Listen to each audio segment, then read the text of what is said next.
Well, hello again, everybody. Good afternoon. And if you'll come on inside, we're going to start the 3:30 panel now, Medical Marijuana Regulation, What's Next Statewide. And this panel, as you can see, is a big one. We've got a lot of distinguished speakers here for you. Each of the panelists is going to take about 5 minutes to talk to you.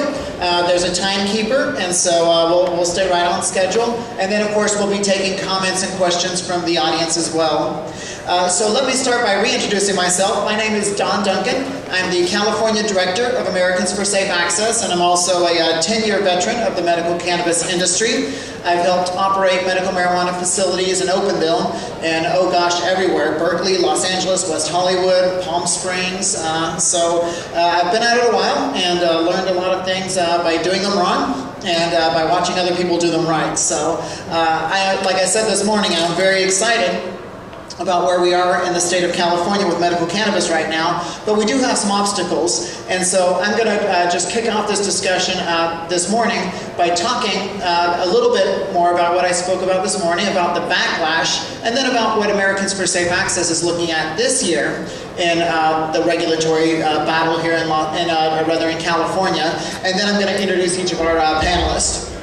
So, as we talked about this morning, there is a certain backlash that we're feeling about medical cannabis in our legislative offices in Sacramento, in our city councils and boards of supervisors. In fact, you guys might remember in December that Los Angeles, Fresno, and Orange counties all banned medical marijuana collectives on the same day in December. And it was on that same day that Riverside County abandoned their plans to write regulations and decided to stay with a ban. So we've definitely seen a tangible outcome for this growing ambivalence about medical cannabis. One of the things that we need to help address that is, of course, statewide regulation for medical cannabis and for medical cannabis collectives and for cultivation, so that we have standards that communities can feel good about and they can feel that these are safe, well-regulated facilities.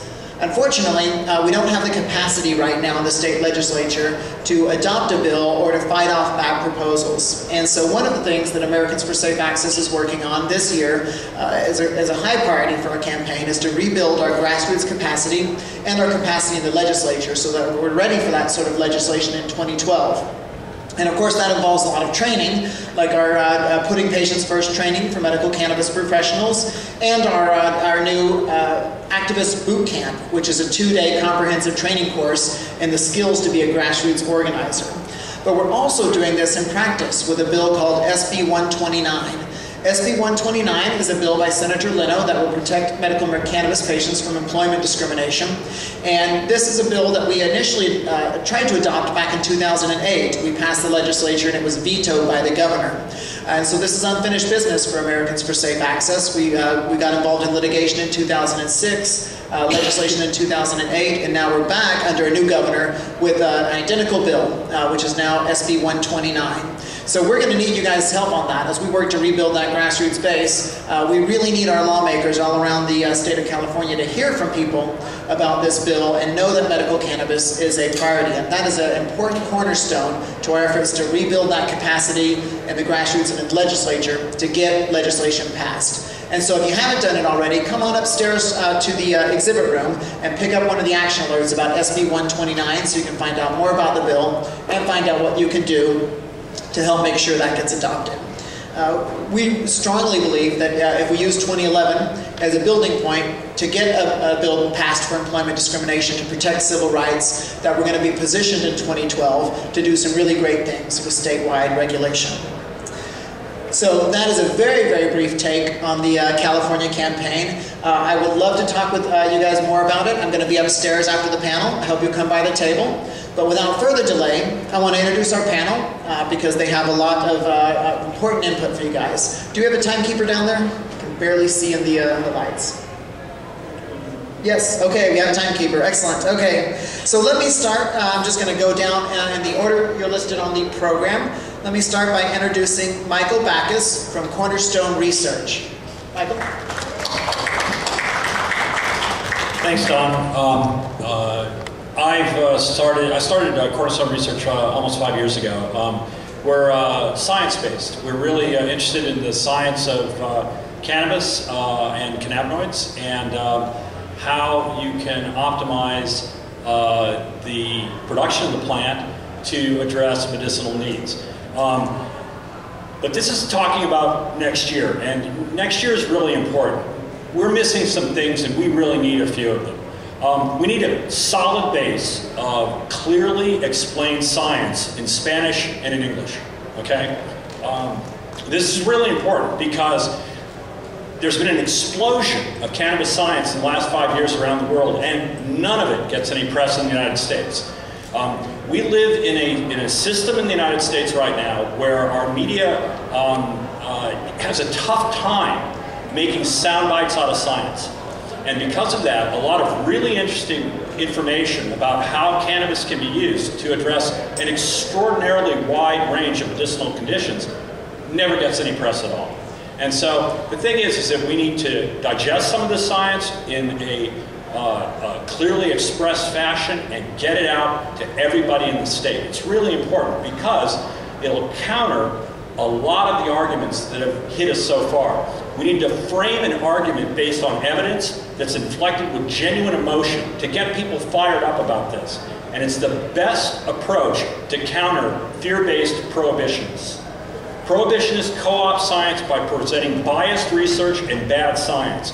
We have to embrace all of the truth. We have to embrace the fact that marijuana has some adverse effects and it has some potential for abuse. And we need to take that ground before our opponents take it. In the past, we've always been in the position of reacting. It's time for us to be much more active because we have the evidence to counter any argument that's thrown our way. This base of medical discovery in the last 5 years is profound. It's profound on things like cancer. It's profound on things like basic appetite and metabolic issues that cover a range of conditions, including autoimmune disorders. The list is very long.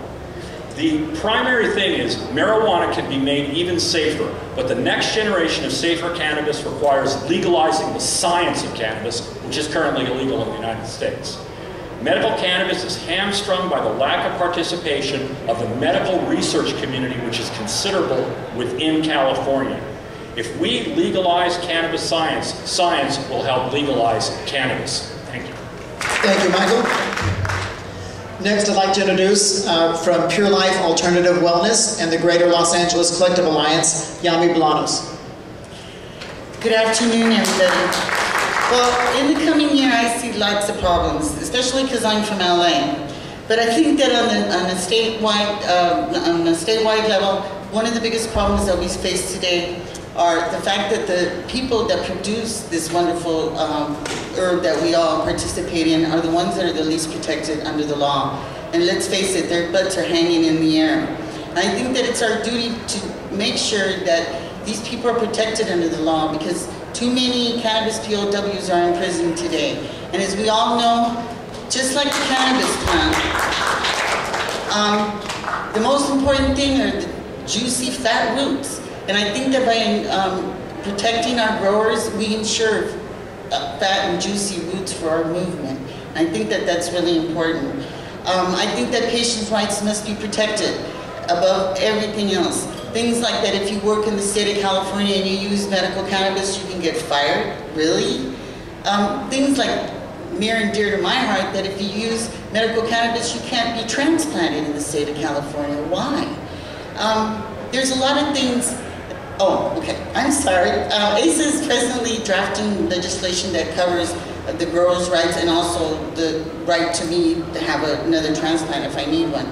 And I think that this is a good opportunity or a good example that we can show that by coming together we can make a difference. When this bill gets introduced, if we all participate, it will pass. I believe that. I believe in strength in numbers, and I believe that as a community we can be very strong if we come together. And I think that this is a very important issue. I also, on a very personal note, believe in legislation or I wouldn't be here. This is a conversation about what we need and what they need or we all need and how we can help each other. I won't participate in anything that has anything to do with using patients as stepping stones. I believe that the patient's rights must be protected above all. We need to take care of medical marijuana before we go on to legalizing it in the state. Thank you. Thank you, Yami. Next, I'd like to introduce the San Diego chapter of Americans for Safe Access coordinator, Eugene Daviovich. Good afternoon, everybody. It truly is a pleasure to be here amongst such distinguished folks on this panel, and just the people that I've met in this during this day. It really is amazing to see so many bright and great folks, part of this movement that are making things happen in California. I'd like to talk a little bit about San Diego, some of the efforts that we've got going on down there, and some of the things I'd like to see, and many in San Diego would like to see implemented across the state and the country. First, my name is Eugene Daviovich, as Duncan mentioned. I work with Americans for Safe Access in San Diego, and the way that I got involved in this movement is I was arrested as a part of a collective effort that I was involved in. After going through a trial for a year being vindicated, made me realize that staying an activist is critical. Staying a part of this movement and helping see the implementation of some of these laws throughout the state is also really critical. And our chapter in San Diego, amongst many other groups in town, just in the last year or so, I want to talk about just a couple achievements we've been able to achieve down there, which for San Diego really are historic. We've been able to conduct a continuing legal education training down in San Diego, hosted by Lance Rogers and Bahar Ansari, two attorneys, great attorneys down there, that trained all the public defenders in San Diego County. We had over 100 attorneys in attendance for that course. We've provided numerous court support for folks like Joann Jackson, James Stacy, who's here with us today and has been through a lot. But one of the most important things that we are all working on in San Diego is seeing an implementation of this law that has been on the books for over 15 years. In San Diego County, the unincorporated areas currently have a ban in place. It's a de facto ban. It's an ordinance that zones every facility out. In the city of San Diego, the San Diego City Council on March 28th of this month will be voting on an ordinance that will effectively zone every facility out of existence in the city of San Diego. And all the other municipalities across the county down there have either a ban or a moratorium in place that is simply not in line with the desires of the residents in that city. And that's what we're trying to change. We're trying to change the political reality down there for our represented officials. And in that, as a part of that effort, recently, some of you may have heard of a campaign going on in San Diego called Stop the Ban. Stop the Ban is a coalition campaign of over 20 organizations, some of whom sponsored this very conference, California Normal, Drug Policy Alliance, Americans for Safe Access, and others, have come together down there to try to oppose this ordinance. And we're in the middle of probably the largest letter-writing campaign this issue has ever seen in San Diego. So far, our coalition has collected over 2,800 letters from voting residents in the districts in the city of San Diego, all addressed to their constituents on the city council, urging them to amend this overly restrictive ordinance. And some of the organizations we've partnered very closely with down there are Canvas for a Cause, a couple of speakers from which have been up here as well, New Path, Gretchen Burns-Bergman, again the Drug Policy Alliance, and others. One thing that's critical is to see these type of movements replicated throughout every municipality in the state of California. It's been 15 years since 1996 in the Compassionate Use Act, and we still are fighting to implement land use issues. That is something that has to be taken up. These sorts of Stop the Ban campaigns or similar efforts have to be launched in every municipality, and not just in the state of California, but across the nation. Because although legalization is critical, medical marijuana is not a stepping stone to legalization. Medical marijuana patients' rights absolutely have to be protected. And politicians like Bonnie Dumanis in San Diego have been on a fierce fight against medical marijuana and against patients have to be held accountable, as well as these laws being implemented.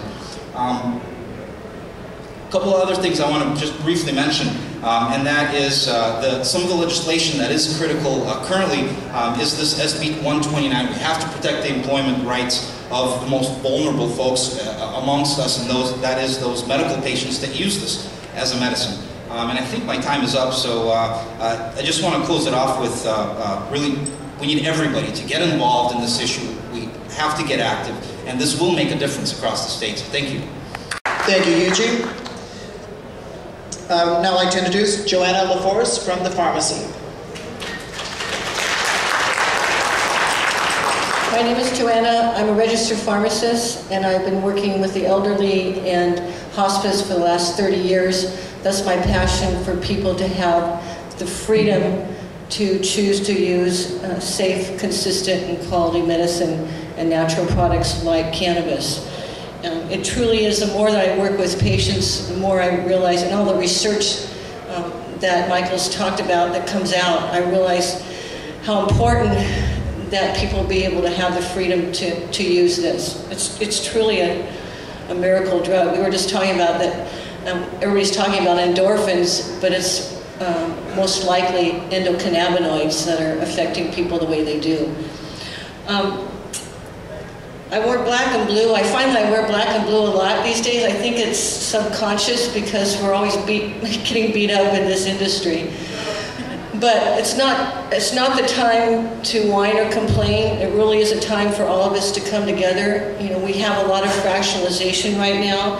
I think we need to look at our similarities, not at our differences, and really move forward to affect change. Can't see. I'd like to see an initiative as we're moving forward addressing more protection for medical cannabis patients, and also protection for storefronts, cultivation, and transport. That's where we really need to have that. We don't have that now. I'd like to see in this initiative also ways to make a statement to the federal government. And I appreciate the DPA and MPP and ASA and also the NCIA for taking this to a national level. I think most importantly too, we need to be more vocal and more informative and continue to be that way. It's really important that we have to step out and inform people.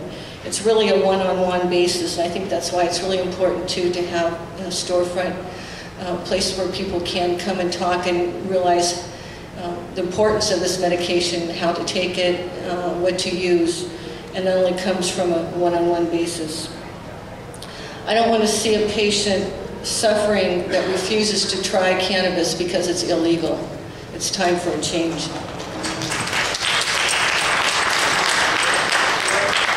And lastly, I'd like to see more involvement in the medical community on a local, state, and national level. As Michael talked about, it's the science. People need to realize what's really out there. There's so much false science that's it's been propaganda for the last 70 years, so we just really need to get out there and show the good science. I think that's it. Thank you. Thank you, Joanna. Next we have Lanny Swerdlow from the Marijuana Anti-Prohibition Project. Thank you very much, Don. It's wonderful to be here, and I want to thank Normal and DPA and MPP and ASA for putting this on. But you know, I'm really disappointed. You know, when Normal put this on in Northern California in Berkeley a month and a half ago, it was a sold-out audience. And look at us here. This is really pitiful. You know, but I think I know how we can solve this problem, and I think it's also going to be key to getting any kind of legalization measure passed. We're in Southern California, we're in Los Angeles, we're in Hollywood. Where are the celebrities? Why isn't Bill Maher here, or Willie Nelson, or Whitney Houston, or Barbara Streisand?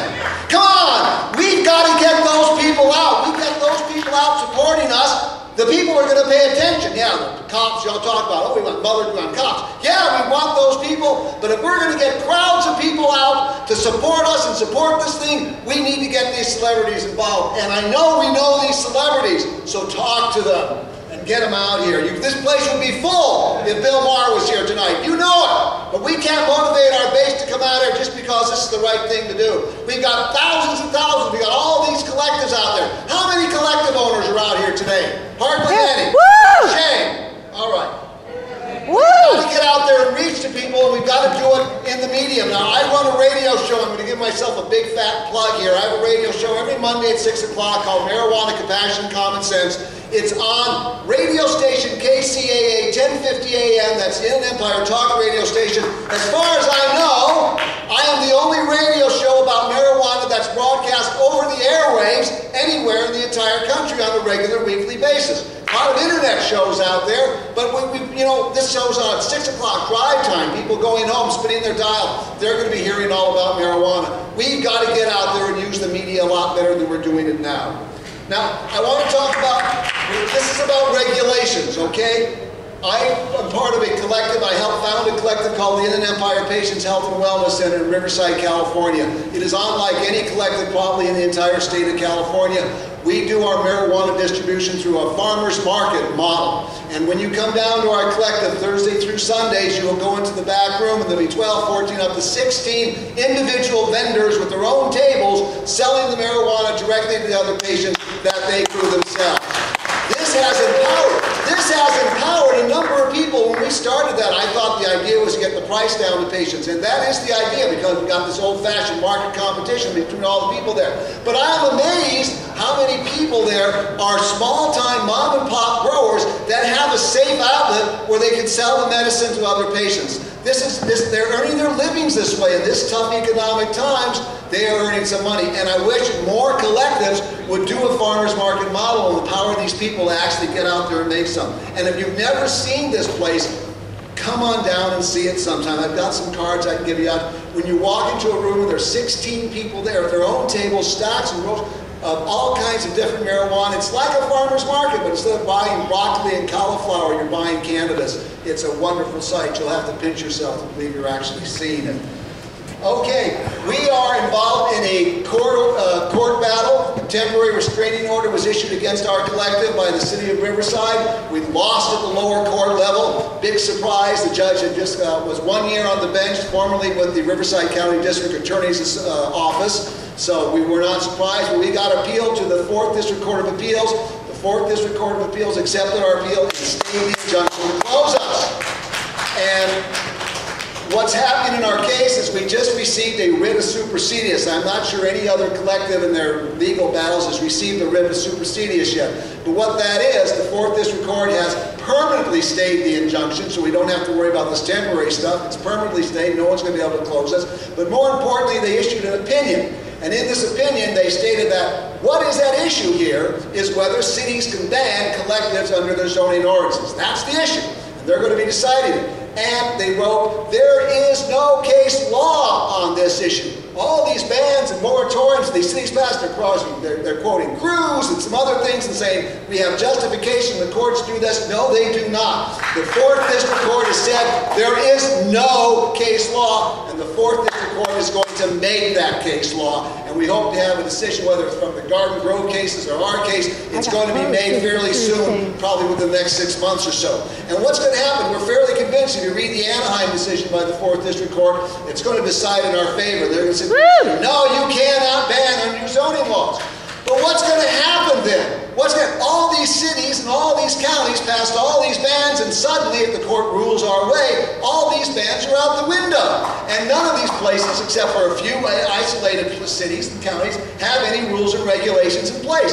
If the city government is upset by the number of collectives that are opening up like wildflowers in spring, they ain't seen nothing that when the courts say their bans are illegal. It's going to go absolutely nuts out there. And, yeah, you got that, huh? Wild Wild West. And what we need to be doing is we need to be having regulations in place. We need to be going to the city council people and saying, look, here is a model ordinance. Be prepared. Have something ready to go. Because when you lose in court, you better be ready with the regulations. Thank you very much. Thank you, Lanny. And finally, I'd like to introduce Bill Britt with the Association of Patient Advocates. You know, before Prop 215 passed, I was certain there's no way that this is going to pass. But I decided to get involved anyways and go down there, and then I saw the people driving by and I saw the reactions, and then it actually passed. And then I started to get involved. But then the first thing that happened was that people started getting arrested, and the cops kept hearing, we don't follow that law here, we don't follow that law here. And it was nice that it passed, and because it was so vague, what it left our sickest and our most disabled people on the front lines to fight it out. And we've actually got, because of those patients who fought it out, We've got the CAW decision that says police officers have to give marijuana back, regardless of federal law. We got the San Diego decision that says they have to do the ID cards. Federal law does not trump state law. And these are decisions that I think make legalization, that eliminate one of the questions. Federal law trumps state law. Federal law trumps state law. And I don't think we've been impressing this enough, that we have these court decisions that say, no, federal law does not state law, does not overrule state law. So that states are allowed to experiment. And by getting involved and I actually was able to make a contribution myself, and I amazed myself how much I was able to one person, I'm talking to a high school graduate, and I look at some of my colleagues here on this table, and you see a small group of people. It made me realize how much the power of just one person or just a few people can have. Could you imagine if there was 100 of us, 100 people who were as dedicated, or if there was 1,000 people that were as dedicated as Lanny? Can't say how much Lanny has done so much, and Eugene, and just Don, everyone here at this table. I just can't say the impact. That's why it's so important that we do more outreach, we get more people and culture, and get those people to. NASA has done a wonderful job at this, I think, too, or trying to at least. But we have been lacking on the outreach, and I think the medical community has something to contribute, in that we have a lot of disabled people who are sitting at home on Social Security, and a lot of them have been afraid in the past. And like one of the arguments was, it's just young people. Well, it was young people first that opened the door, because the older people aren't going to come forward right away if the young people are still getting arrested. So I think the contribution medical has made is that a lot of these, that is becoming safer now. The older people are realizing, no, it's, and we're starting to see more people get involved. But we need to encourage that even more, and we also need to do much more outreach in the medical community. We heard about talk about this, and on my own, I was able to. I heard about there was a doctor who taught a pain. It was at UCI. They had a pain management center, and they needed someone to know about medical cannabis. They called Anna Boyce, who was one of the authors of this the law, and said, "I'm getting all these questions from these patients. Who can I talk to?" And she linked me up, and I ended up teaching a class, a continuing education class. I have a high school diploma. I ended up teaching doctors, about medical cannabis, and they got continuing education credits, just from listening to me, which is incredible to me. Again, if you told me 15 years ago I'd be doing some of these things, I would have said you're crazy, But when I see the contributions that a few people can make, it gives me heart, that we can move forward. I think we really need to emphasize the harm reduction. If we can get the medical professionals out there and people speaking up, we can, like we had on the preceding panel, we can have more. We can get. It's a wonderful argument in that the difference between like the alcohol versus cannabis issue. And in Colorado that had such a big impact. So never underestimate the power of just a single person, but we can all do more to, I think, get our friends out here. I think we really could have done, everyone here probably could have done a little better job of calling a neighbor, calling somebody else, and getting out and saying, hey, these events. I think we could also do a little bit of a job of advertising too, and getting information. We can't always put banners up on the freeways and these events are going on, but it's at least a start. Let's see. In closing, I'd just like to say, this is something that affects patients, that affects people, that I think is going to make a difference. Let's see. On behalf of medical patients, there's a fear, again, this fear I think that is unfounded, that if we can get legalization, if we can get this, it's going to help everyone, it's going to help access to everyone, for the benefit of everyone. I'm sorry.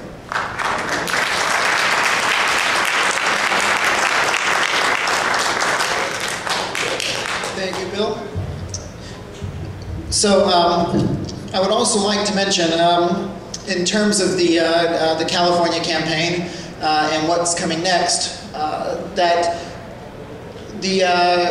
we don't know in 2012 what the political landscape will look like. And so I want us to remember that while we're planning ahead for 2012, let's not forget about 2011, which is also very important. One of the programs that Americans for Safe Access is launching this year that I did not mention in my previous comments is the Policy Shop. It was due to roll out on March 15th. We're a few days late.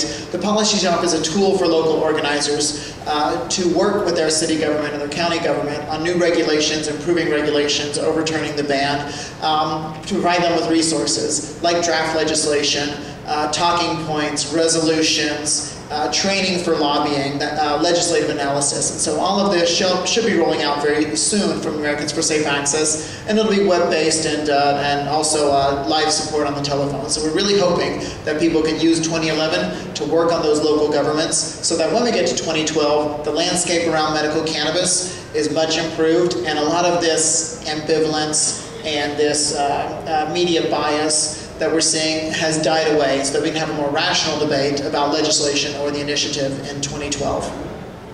So we have left as much time as possible for comments and questions. And is the microphone here? Great, okay. So I want to invite you guys to come forward. Please remember to keep your comments short because someone may be coming up behind you. And is someone there already? Great, okay. Hi, my name is Adela, and I agree there should be more collective operators here. As a collective operator of San Diego for Wisdom Organics, who got a cease and desist letter about the Cruz case, I absolutely agree. If there was more collective operators in here, this place would be full. There's over 1,000 collectives in LA and over 300 in San Diego, and none of them are here. So I applaud you for that, and I applaud you for everything you've done with your collective in Riverside. Thank you. And as far as City Council goes, you're absolutely right. For the past 2 years, I've been at City Council for every Tuesday, and I'm the only one there. There's non-public agenda comments. All you got to do is get up there and speak for 3 minutes and tell them what you want. It's really simple to do, but nobody goes and shows. Mr. Duncan, I really, really hope that ASA can get on board one of these initiatives and back it. Because to be honest with you, sir, if you would have passed, if ASA would have represented Prop 19, it would have passed. So please, pick an initiative this year, next year, and stick with it. I know that it's a small scope. I know it's medical that you're looking for, but we need you. We need all of that community.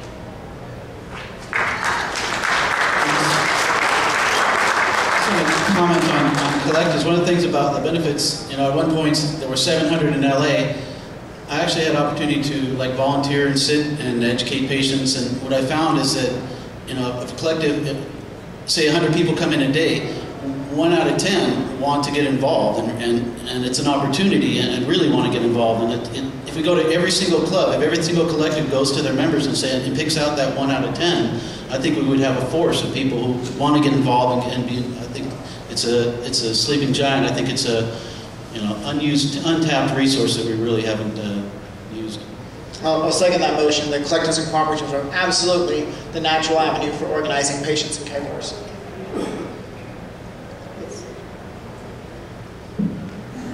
Hi, my name is Sam Clowder. I've only been medical since September. I've traveled up and down the state and visited quite a few dispensaries. I have yet to see any dispensary that hands me a registration card, a voter registration card, when they hand me the packet to fill out. I have yet to see any dispensary that says register to vote here, or any dispensary that tries to bring together their people to discuss the issues on the ballot. If we have 2,500 dispensaries representing 350,000 to 500,000 medical patients, that in itself could be a very powerful machine, but it hasn't been organized yet. Now, I'm placing this now as a question. What have you done and what can you do in the future to develop such a political machine? And the second question I had in mind is initiative versus legislation. I can't figure out how an initiative would help the medical cannabis issues. It might hurt, but it would help. Now, if you think that an initiative for decriminalization can help the medical community, I'd like to know how and what you think could be done. So those are my 2 questions. What can you do to build your own constituents into a political machine, and what do you think an initiative versus legislation can do to help? Sure, go ahead. Yeah, one of the things, you raised a lot of really interesting points. I think one of the crucial issues is how do medical patients benefit from cannabis law reform? From my perspective, the biggest advantage is it will allow us to get more interaction with the medical community that's outside of cannabis. Right now, I can't tell you how much resistance we get from the Cedars-Sinai's, the St. John's hospitals, the UCLA Medical School, the USC School of Medicine, in building substantive relationships. And they always point to, well, we take a lot of federal dollars, or, you know, we're going for a state grant, and, you know, it's, as long as this is framed as a public safety issue, as long as these laws, these idiotic laws, remain on the books, it's really going to hinder medical access. And so, for me, cannabis reform is all about the fact that it will allow us to learn more about the plant and its uses in all its forms.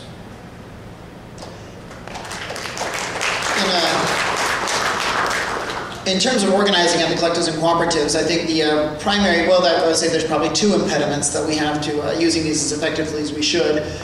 And one, I think, is a need to reframe the collective and cooperative as a political act in and of itself. You know, in the early days of medical cannabis, we were all very aware of the fact that this was an act of civil disobedience, and that we were taking big political risks, and that we were changing things by doing that. And to a certain degree, I think there's a complacency that is set in the medical cannabis community about collectives and cooperatives, and a sense of entitlement to safe access that doesn't lend itself to organizing, and we need to get past that. Also, however, I think that another impediment that people don't think about as often, and maybe are reluctant to acknowledge, is that it takes money to organize. And collectives and cooperatives have to be willing to spend money on organizing and on advocacy, and to make that a priority. And so they've got to put it in there as a part of their operating expense, just like the phone bill and the rent and the salaries. There's got to be an advocacy budget in there. And even a small collective can make a sacrifice and spend a little money on advocacy. So I would certainly encourage the collective and cooperative operators who don't do that now to get into it and start spending some of those resources in that regard. Anyone else? Yeah. Also, regulation and legalization is so important. I'm tired of spending all of our money that we might have on attorneys and legal proceedings. In regards to collectives and first of all, trying to get a group of collectives together to even sit down and talk is easier to herd cats than just absolutely, they don't want to even talk to each other. It's become so cutthroat out there in so many cases. But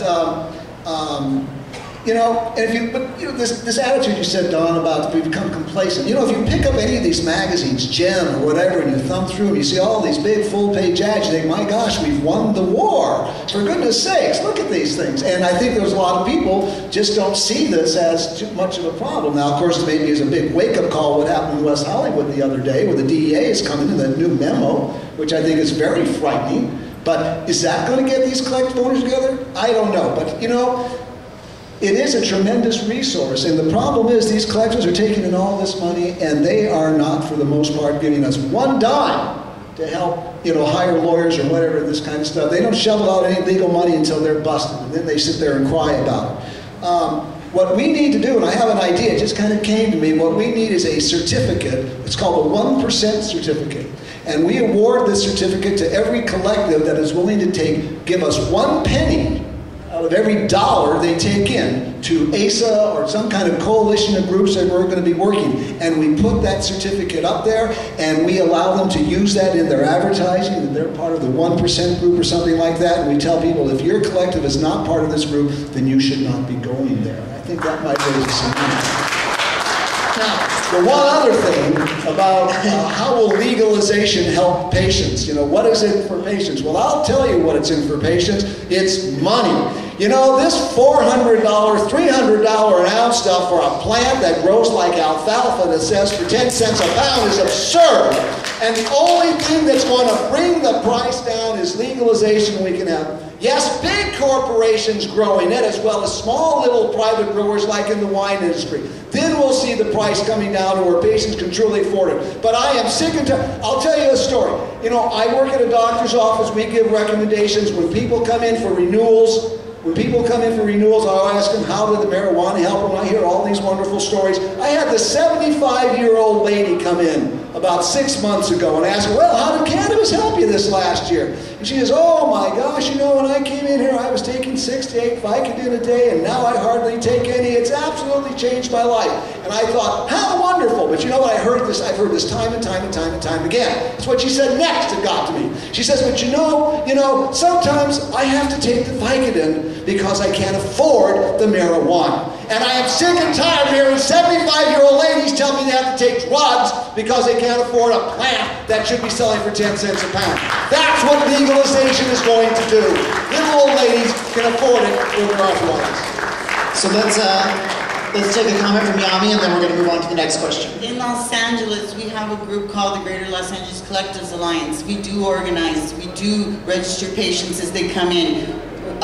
We've helped infamously Tutanich win his election. We put Paul Koretz on the city council, so we have organized, and it's really hard. The patients are very apathetic. They think that it's their right, and that's something that, you know, needs to be cleared up with them. They don't understand that it's not their right, that it's a privilege and they have to fight for it. We've tried and we've organized, but it's hard. It's really hard. Also, we have accreditation. GLACA has accreditation. We accredit ourselves, and we post that on our windows. Excellent. Let's take our next question.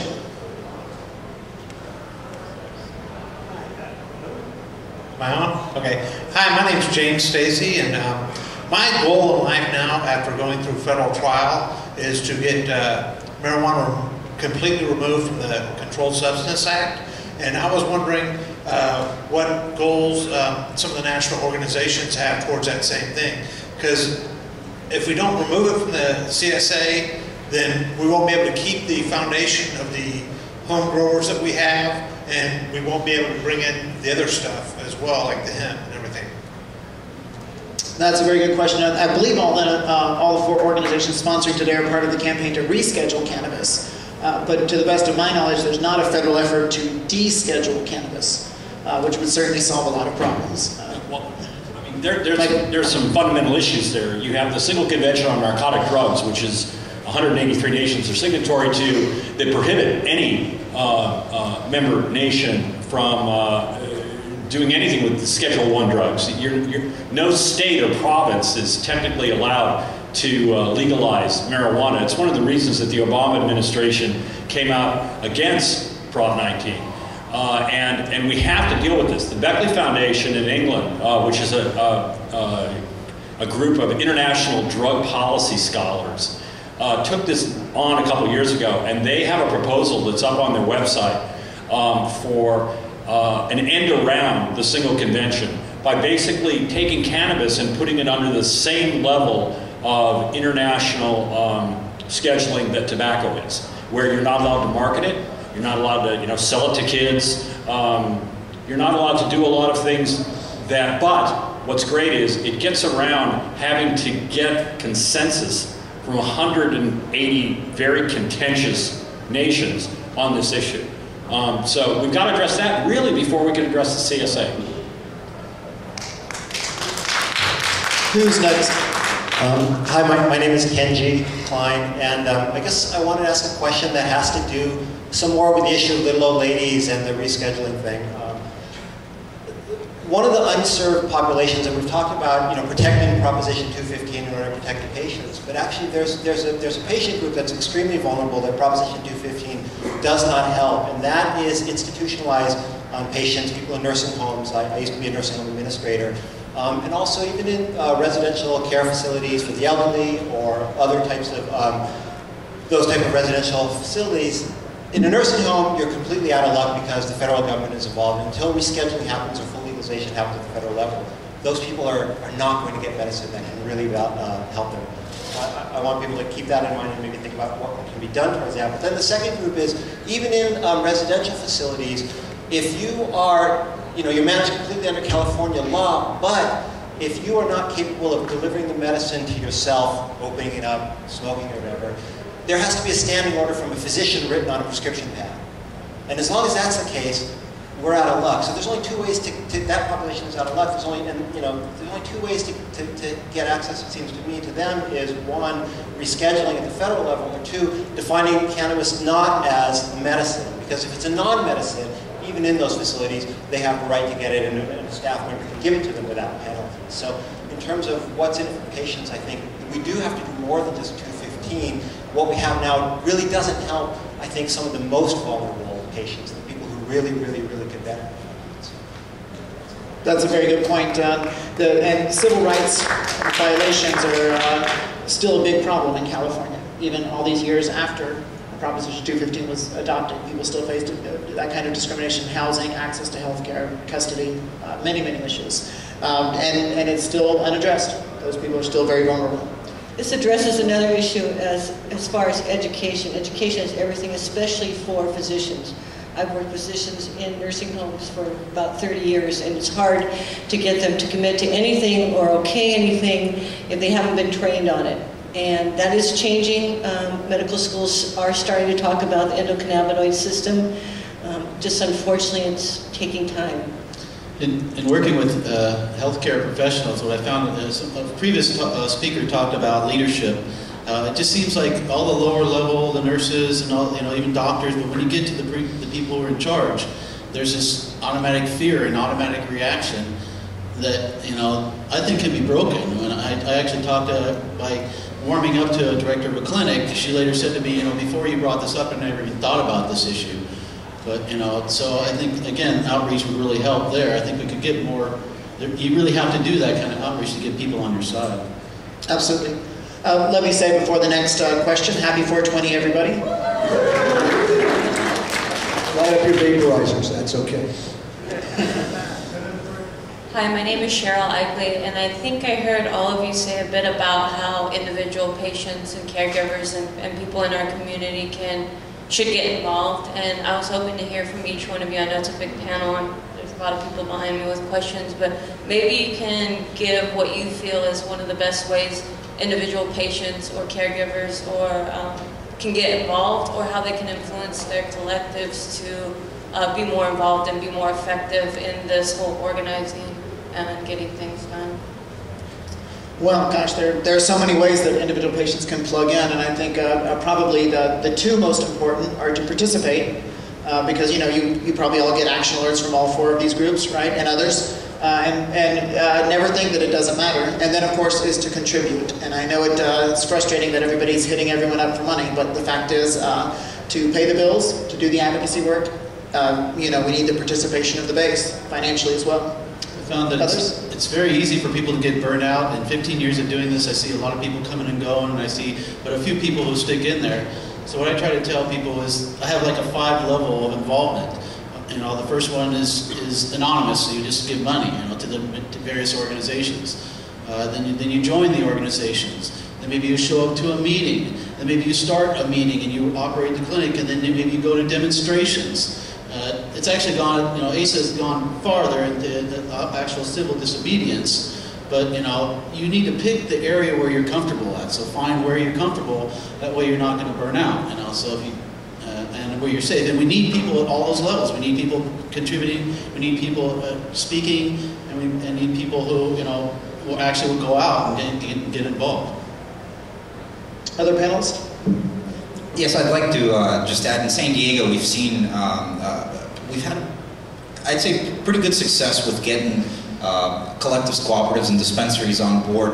And a really good way to do that is for a collective to either find a member in their member base or a volunteer that they can designate as their, so to say, lobbyist, and send that person to trainings that ASA holds and other facilities, and other places, to learn how to lobby the city government and be an advocate just for that collective. And that's a really, I think, effective, quick way that collectives can get involved quickly, because a lot of collectives out there are very busy providing safe access. And that's one thing that in San Diego, although we have had some success in organizing collectives, and over 30 or 40 currently are involved in the campaign we're running down there, but a lot of folks just don't have the time. It's difficult to run a collective. You have to provide medicine for, in some cases, several thousand patients, and that takes a lot of organizational effort, and that's why it really is up to not just the collectives themselves, but each and every one of us on this panel and each and every one of you folks in this room to reach out to your collective and help them.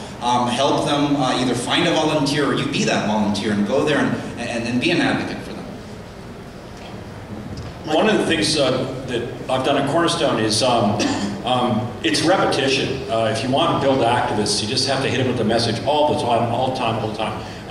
When we first tried to get our patients to go down to the LA City Council, if we got 1 or 2 patients, it was a big deal. And I think our current record is 10. But when we had a neighborhood council meeting that we knew was going to be particularly contentious, we had almost 200 of our patients show up. And it totally changed the tenor of the discussion of that particular meeting. It was going to be the LA City Attorney and our council member and a few other members of the city government kind of preaching to the converted, and instead they preached to an absolute stony, cold, silent room. And it was great. I mean, really, it wasn't a rally for the prohibitionists. So. Excellent. Anyone else before we go on? Just one other thing, I think it's important too, a lot of patients are very ill and it's really hard to get them to step out or go to a city council meeting and wait until we're last on the agenda. So that's an important thing to remember as patients. Sometimes it's very hard for them to get out there. Again, if we could have some protection and regulation for cultivators and people that are providing medicine, they would step out more too. Okay, who's next over there?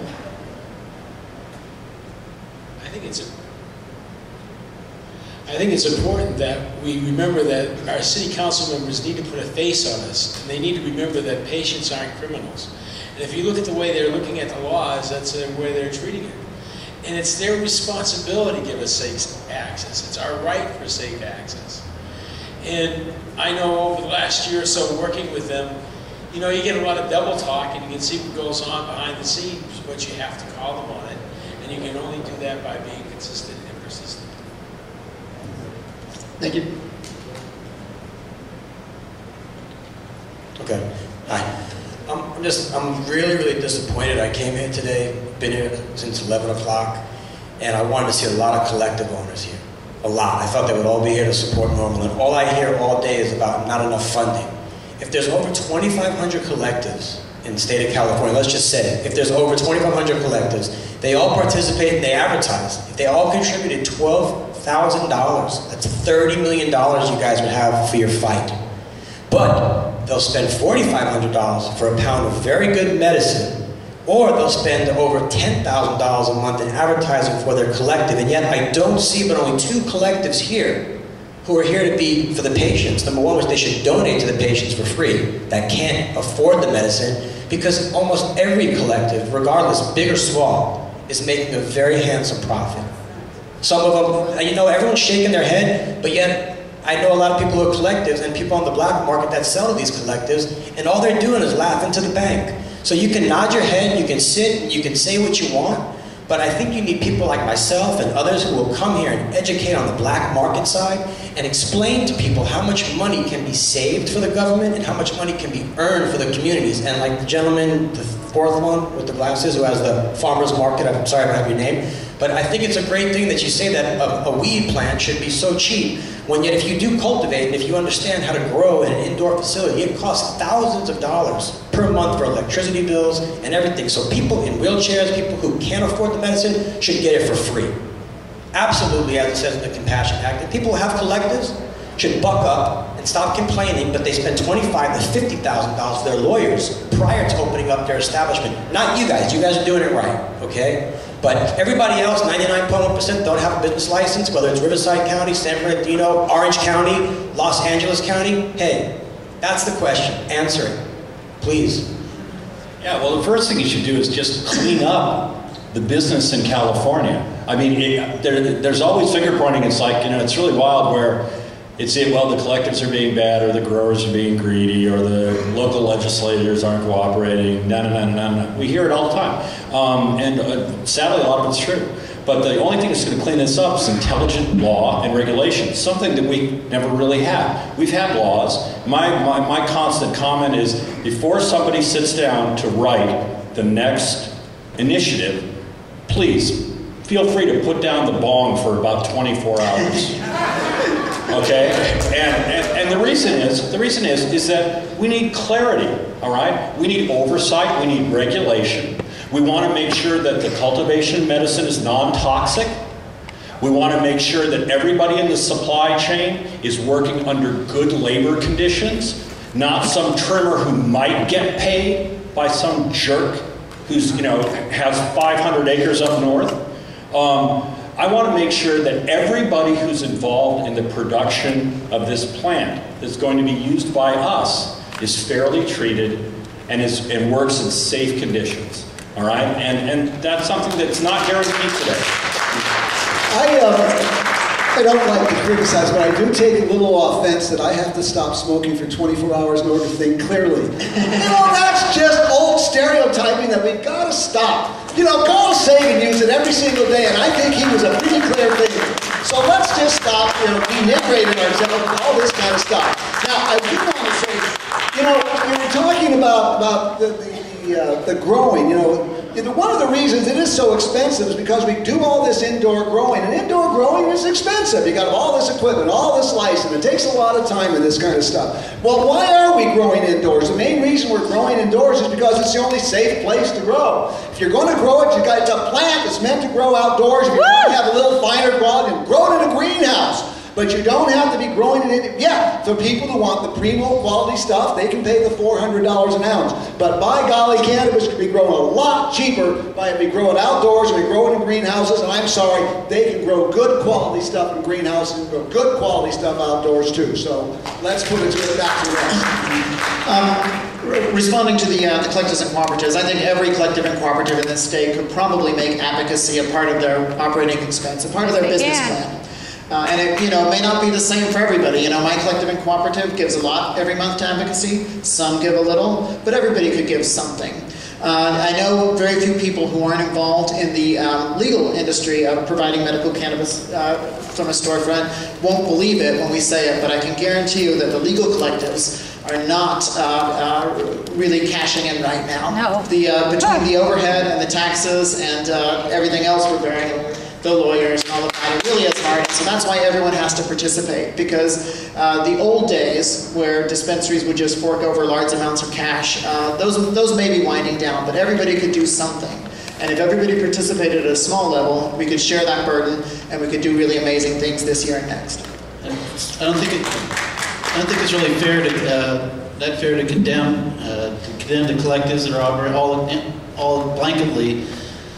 Because basically it's like you're saying, you're doing this wrong, but we're not going to tell you how to do this right. For the last 15 years I've been going to court for people who are growing, for the collectives who've been arrested and have been dragged to the courts. What incentive is there to spend hundreds of thousands of dollars to set this place up when the next day that place could be raided and you can lose every single thing? So there isn't a lot of incentive to do that. So I think the people started out, when we legalized gambling in Nevada, I don't think we knew that it was murderers and thugs and mafia who were running that. We tolerated that gambling. What ended up happening is eventually they sold out, and they either became legitimate or they sold out to it's family people. So it's Las Vegas is no longer that. It's become more legitimate, but there has to be a beginning. There's been no leeway. They've never given us any leeway with the medical cannabis. It's just always been from the very beginning. You're a criminal. The second I give you a bud and you give me money, you're a criminal. That's every single act. That's their opinion. So doesn't matter whether you're operating under the best, under Lanny's, or it doesn't matter whether you're the worst gangster making the biggest profit. They go after you the same way. So it's tough without regulations. That's why we really need the regulations that say you can distribute it. That's why the only reason why I really think that, I know that total legalization is going to help. The only way we can do it is because that's going to authorize distribution.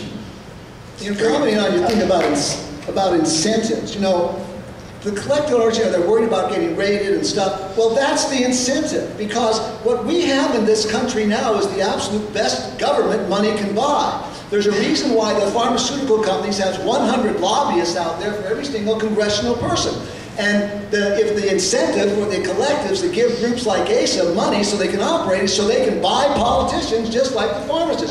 Why aren't we at the, ASA should have all kinds of people, and DPA should have all kinds of people, and every fundraiser for every politician running for office is going to support us. Because when they get the money in their pocket from us, they'll support us, and they don't have to, and the collective operators won't have to be worried about being busted all the time. Because they block the politicians from being busted. I just want to say, ASA would be happy just to rent them for a while. That would be fine. Next question, please. Yes.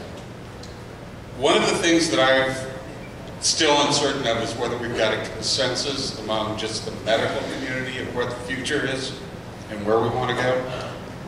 I'm wondering if the panel is aware of or has looked at or is following the effort up in Olympia, Washington right now with their new medical bill, and if you are, what your thoughts are on that.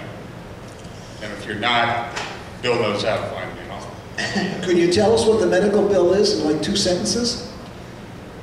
Essentially, it's the medical bill is focusing on having formalized for-profit cultivation, distribution, etc. Cultivation regulated by the Department of Agriculture, just like any other crop. Simultaneously, in the original form, which is the form that everybody's trying to get back to, the small collectives of 25 or less continue to operate, and we're legal to go. That's it's more power to the state of Washington. Details. That sounds good. I'm sorry to say I'm not familiar with the bill. I would like to know more about it. Okay, well, Candace knows how to find me. Excellent. Okay. Hi, I'm Allison Adams. I am an attorney. I think that people should recognize that it may very well be part of your cost of business to pay your lawyer. It may be legitimate.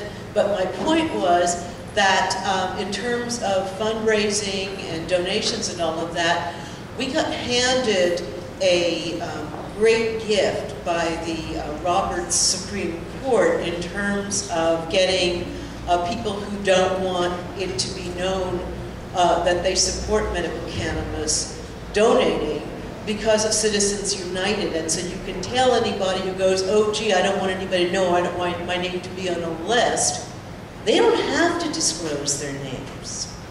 Okay? So that's important. And in terms of regulation, you really need to think about statewide, because one of the reasons why we're in the situation that we're in Los Angeles County and Los Angeles City and Orange County and Riverside is that the legislature keeps tacking on to whatever it writes. Oh, well, of course, if cities or counties want to regulate differently or zone differently or make these restrictions more stringent, they can. That kind of thing has got to stop. Thank you. Is that the last question? One more, okay. Hi, J.F. Oswald, and I'm from Colorado.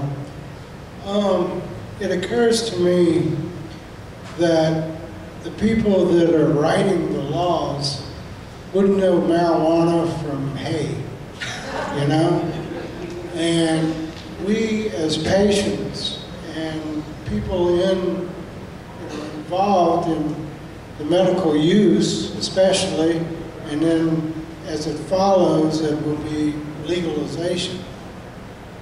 It seems to me that when we're trying to regulate or get regulation to make our medicine and our recreational in a lawful way, and we know that these politicians, they are only self-interest. They don't give a damn about whether we're sick or not, whatever. We have the legal expertise in our movement, Normal and whoever else, that we should write the bills. We should take it upon ourselves to write legislation that protects the patient, that makes the movement legitimate, and forms into a tax base. And when we have the demand of the politicians upon us that they need to regulate us, quote unquote, or make laws that affect us, then it is our aggressive position to write the law that would favor what their demands are, but at the same time protect our interests. And in that light, we, by taking the aggressor and say, okay, you needed a bill, we wrote it up, here it is. Now, it's in their court to tell us why that won't work, rather than them having a position that is totally removed from the medical or the recreational community, that has no relationship to justice, to enforcement, to compassion, or anything else. And in my way of thinking, if you write the law, then we should be protected, and I think the public would back that. Can I have the feedback from the panel? I think you're right about that. You don't have to be a lawyer, a lobbyist, or a lawmaker to write legislation. Anyone can do that. And I think it's one of the ways to be influential in that, if you're not actually going to be putting pen to paper, is not to forget about the staff at the lawmaker's office. It's true that our elected officials know very little about medical cannabis on average, and it's usually not the top of the priority. We've had a lot of success at ASA in working with staff to educate them so that when the lawmaker turns to their staff and says, what in the world do we do about medical marijuana? The staff's like, oh wait, I know something about that. And so that's a very good way to be influential with that as well. But don't be afraid to put pen to paper, because you know, Prop 215 was written by a dedicated group of patients and lawyers who just wanted to make it happen. Other feedback from the panel? I think it's important for everybody to also weigh in on the initiatives that are currently being worked on for legalization coming up in 2012. I think that with Proposition 19, what we have is probably the best and the biggest organizational efforts and structure still in place in this state on this issue that can be utilized for many uses other than just the legalization. And for example, in San Diego, the campaign was very organized for Proposition 19, and we although haven't mixed the messages, but definitely have partnered and teamed up with folks down there on this issue. And I think it's important for across the state to utilize that effort that has been started by Richard Lee and the other folks with Prop 19, who've done an amazing job with setting up, you know, that the biggest organizational structure that we have on this issue, I think, in the state. We should use that. Excellent. Other comments? Excellent. Well, Lanny? I just want to comment on your statement that politicians don't know pot from hay. I beg to differ. Most of the politicians we have now are of the baby boomer generation, my generation. And when we were in our teens and 20s, everybody was smoking marijuana. It was the make love, not war generation. I mean, marijuana was part of it all. And the biggest mistake my generation made was we stopped smoking marijuana.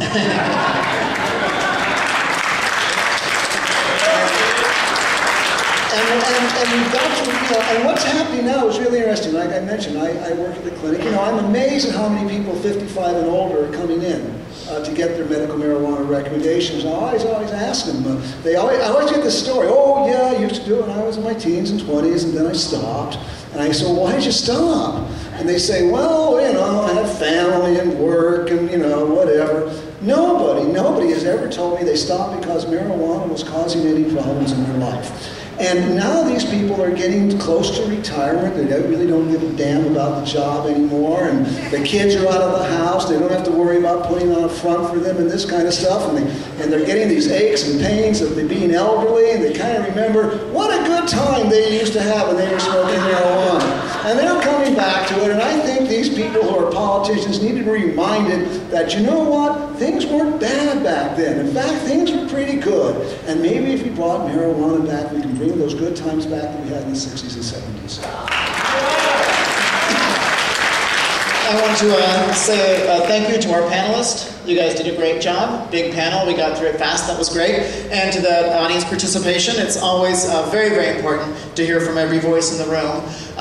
The theme today was what's next in marijuana regulations statewide, and one of the things that we can take as a hint from the past. Almost 15 years of experience in California with medical cannabis laws has taught us that adopting Proposition 215 of the Medical Marijuana Program Act are just steps along the way.